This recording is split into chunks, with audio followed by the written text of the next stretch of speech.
Hello, junior scientists. Are you guys ready for some thermite?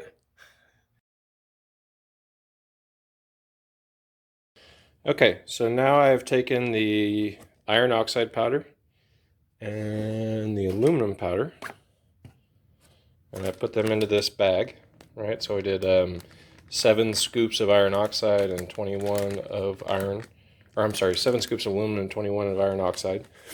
And let's see how much we have now. Got about 1.5 pounds of thermite. So we'll see what 1.5 pounds of thermite will do here in just a moment. And I dropped it earlier, but here is the magnesium that I'm going to use to start the reaction.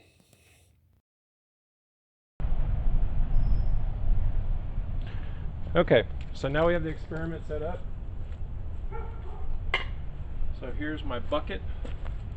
And then inside the bucket I've poured about 1.5 pounds of thermite, which I don't know if you guys can see without me tilting it over. And then underneath, and then in that I've inserted a magnesium fuse. So that magnesium fuse is what's then going to ignite the thermite. So we'll go from fire to magnesium, then the magnesium will ignite the thermite. Hopefully I got the mixture right, and hopefully it's not too moist out here. I don't know how much the water vapor is going to change things. But if all goes well, this is what I did to a license plate earlier this summer. Here's a chunk of the iron that melted through, and it burned right through a license plate. So if this goes well, in theory, what'll happen is it'll burn through the bottom of that bucket and then fall into the ground, and we'll probably start a grass fire.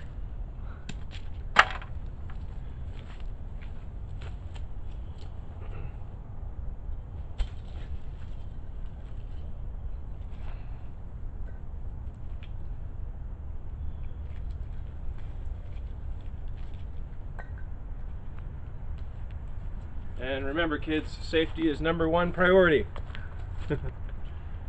So now I'm a science teacher.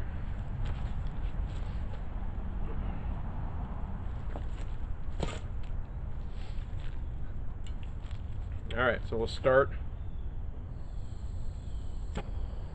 my torch.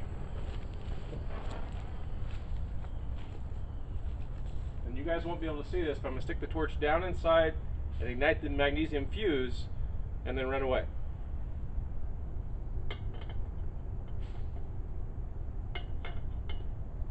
There we go.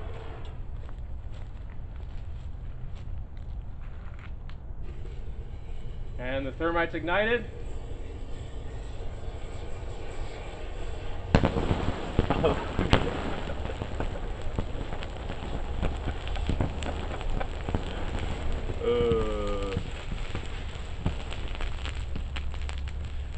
And there's the grass fire.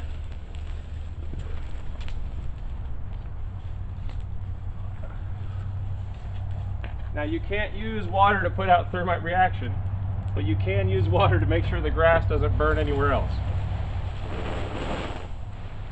That thermite is currently about twice as hot as lava, about 4,000 degrees Fahrenheit.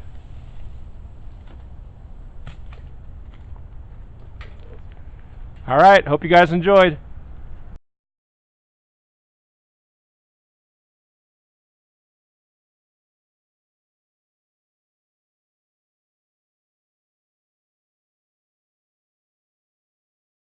Hey guys, here's the aftermath. So here's the bucket. Let's have a look down inside. You can still hear the bucket. And there's where it melted through the bottom. And then here's the metal that was splattering all over my yard. Caught my grass on fire. And I can still feel the heat. So this is about a minute after the reaction. It still feels like a campfire right here, because all that metal is still 700 degrees.